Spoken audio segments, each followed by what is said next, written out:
Alhamdulillahirabbil alamin. Wassalatu wassalamu ala asrofil anbiya'i wal mursalin wa ala alihi wa sahbihi azmain.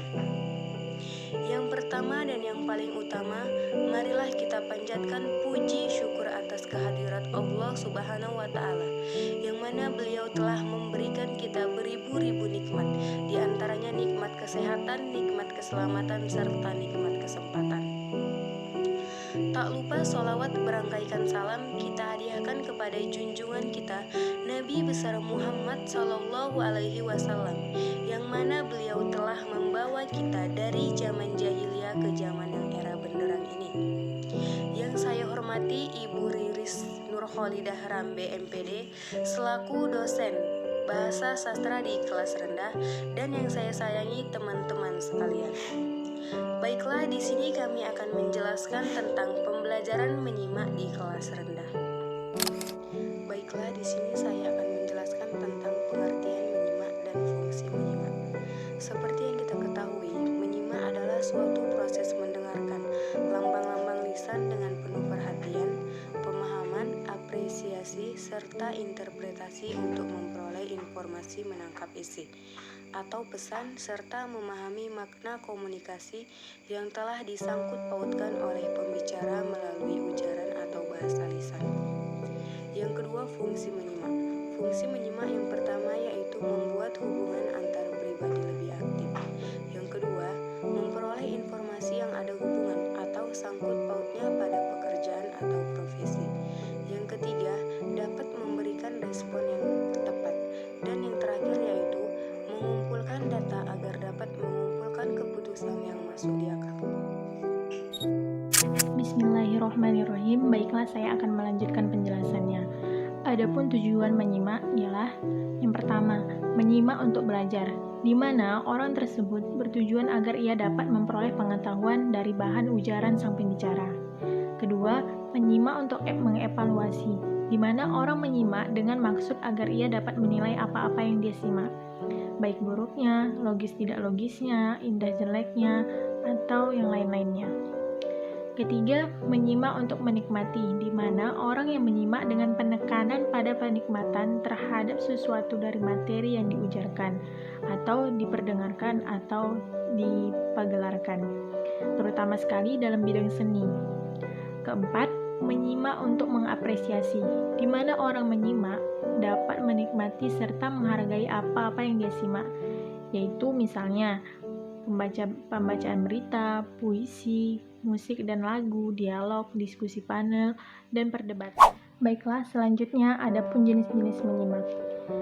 1. Menyimak ekstensif adalah sejenis kegiatan menyimak yang berhubungan dengan hal-hal yang lebih umum dan lebih bebas terhadap sesuatu bahasa, tidak perlu di bawah bimbingan oleh seorang guru.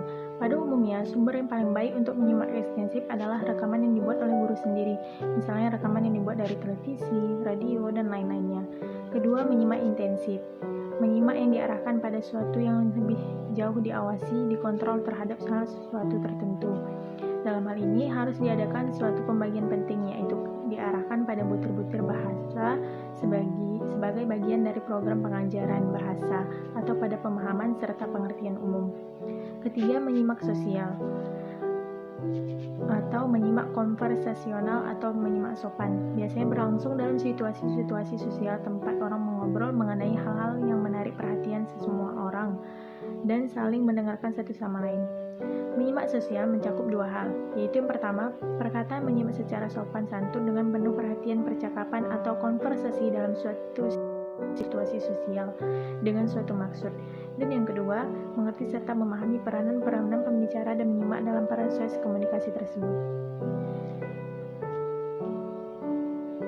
Yang keempat, menyimak sekunder adalah sejenis kegiatan menyimak yang secara kebetulan dan secara ekstensif, misalnya menyimak pada musik yang mengirimi tarian-tarian rakyat. Yang kelima, menyimak estetik. Disebut juga menyimak apresiatif adalah fase terakhir dari kegiatan menyimak secara kebetulan dan termasuk ke dalam menyimak ekstensif. Mencakup dua hal, yaitu yang pertama, menyimak musik, puisi, membaca bersama atau drama yang terdengar pada radio atau rekaman-rekaman. Kedua, menikmati cerita-cerita, puisi, teka-teki, dan novel-novel yang diceritakan oleh guru-guru atau murid. Yang keenam, menyimak kritis. Menyimak kritis adalah jenis kegiatan menyimak yang di dalamnya sudah terlihat kurangnya atau tiadanya keasliannya, ataupun kehadiran prasangka serta ketidaktelitian yang akan diamati. Nah, murid-murid perlu banyak belajar mendengarkan, menyimak secara kritis untuk memperoleh kebenaran. Ini saya akan melanjutkan penjelasan tentang jenis-jenis menyimak. Yang ketujuh ada menyimak konsentratif, ialah kegiatan menyimak yang dilakukan dengan penuh perhatian untuk memperoleh pemahaman yang baik terhadap informasi yang disimak. Yang kedelapan, menyimak kreatif didefinisikan sebagai kegiatan menyimak yang memiliki tujuan, yakni mengembangkan imajinasi dan kekreatifan seorang penyimak. Yang kesembilan, menyimak interogatif adalah sejenis kegiatan menyimak intensif yang menuntut lebih banyak konsentrasi dan juga seleksi. Yang kesepuluh, menyimak penyelidikan, sejenis menyimak dengan tujuan menemukan. Kesebelas, menyimak pasif, yaitu menyimak yang dilakukan tanpa upaya sadar. Ke-12, menyimak selektif adalah kegiatan menyimak yang dilakukan secara terfokus dan selektif guna mengenal frasa-frasa, kata-kata, bentuk-bentuk, dan kalimat-kalimat bahasa yang dipelajarinya. Proses menyimak. 1. Tahap mendengar. Dalam tahap ini kita baru mendengar segala sesuatu yang dikemukakan oleh pembicara dalam ujaran atas pembicaraannya. Yang kedua, tahap memahami. Setelah kita mendengar, maka ada keinginan bagi kita untuk mengerti atau memahami dengan baik isi pembicaraan yang disampaikan oleh pembicara. Yang ketiga, tahap menginterpretasi. Penyimak yang baik, yang cermat dan juga teliti belum puas jika hanya mendengar isi ujaran sang pembicara.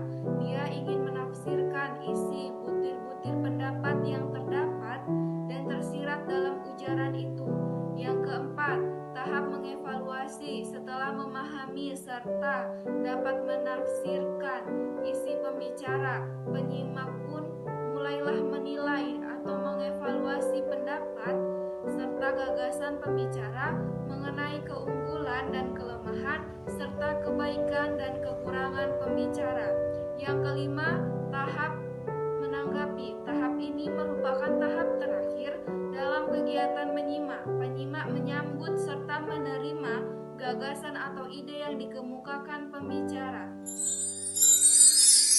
Demikianlah hasil persentase kami. Bila mana ada kesalahan, kami mohon maaf. Wassalamualaikum warahmatullahi wabarakatuh.